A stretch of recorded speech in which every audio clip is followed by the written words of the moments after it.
Hey everyone, Cass here coming to you from the Pacific Northwest. It's kind of a warm one today. I think we got up to the high 70s. The dogs are a little bit tuckered out from their early in the day walk, and having a really good day with the tremor. The head isn't too bad.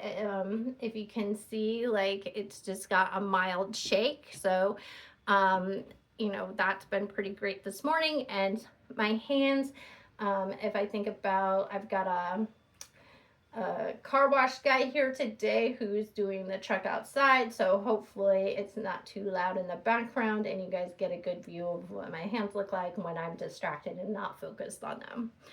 Not too bad.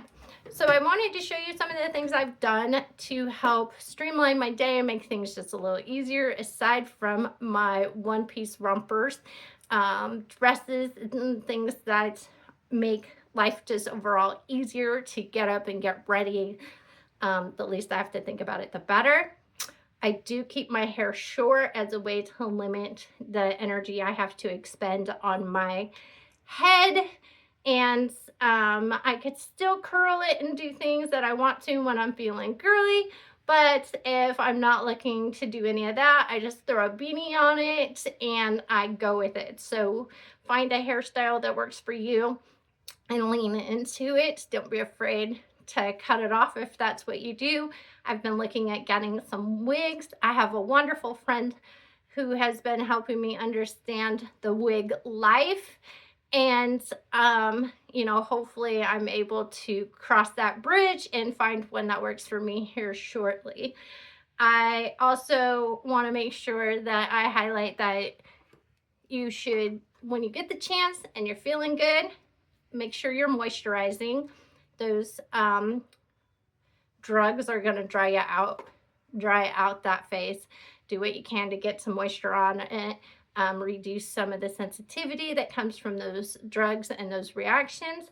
I'm not here to plug brands. That's not what this is about, but find a moisturizer that works really good for you and get it on your face when you can.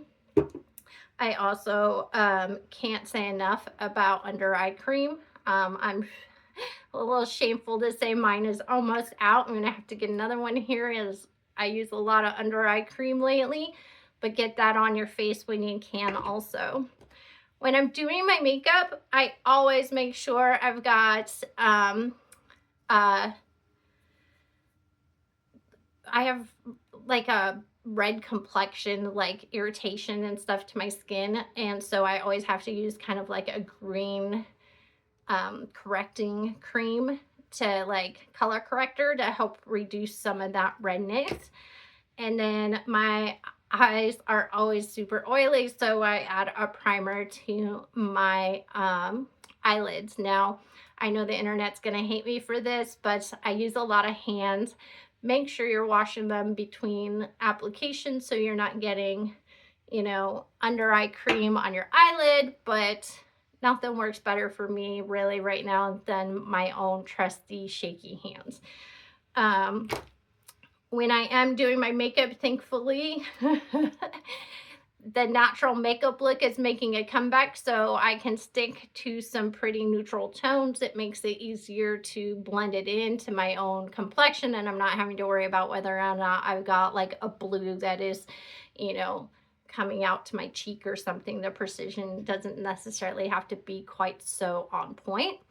But when I am applying my eye stuff, I did find some accessibility brushes, and I'm going to see if I can find the link for them. I got them about a couple years ago when I had, just initially had some essential tremors.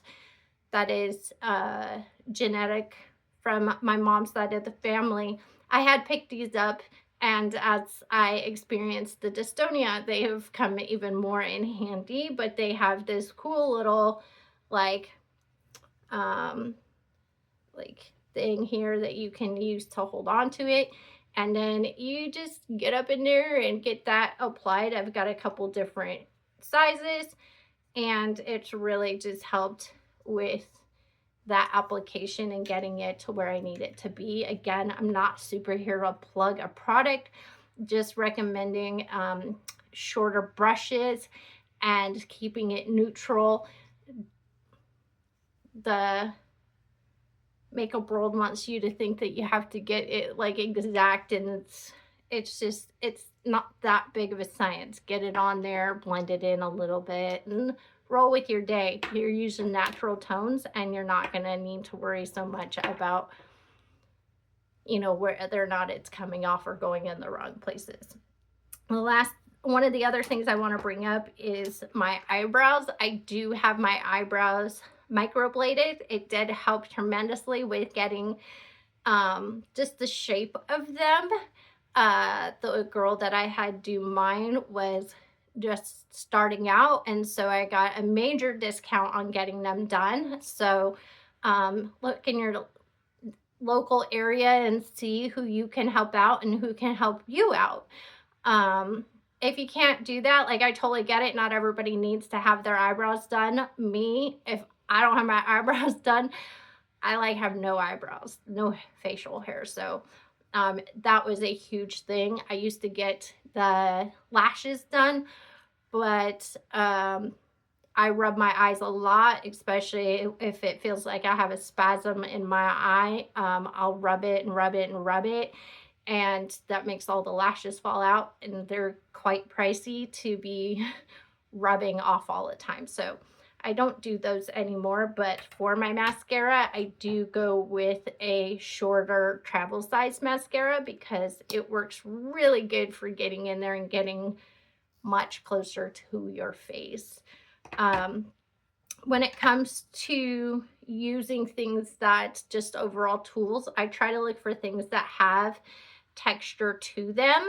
It makes it a lot easier to grip versus, like, say a more slender, smooth type tool. These can they're a lot easier to just drop, where this has like a triangled shape to it, and so it lets you just like grab it. If you can't be buying, you know, the accessibility tools, look for things that offer a little bit more grip to it, and that will just give you a tiny bit more control over your makeup applications. The other thing I have to take into consideration when I'm getting ready for webcams and work and being in front of a screen is my eyewear. So I do have these very cute, really on par for personal branding glasses, and I love them, but they are hard plastic and they are very, very stiff. This pushes on the side of my face quite a bit and makes it painful after a while. I think these contribute to pain. So I did find some less appealing, but I'm hoping to find another pair here shortly. But these ones have more of a flexible bend, and they allow for me to just have such a more comfortable fit, and they don't give me a fatigue towards the end of the day and make my face start to hurt. Yeah, I think aside from that, I'm really just excited to keep counting down the days and to give you a view of what it looks like on a really good day. I woke up, I'm really excited to take advantage of some somewhat steady hands, and we'll see you guys next time. Bye.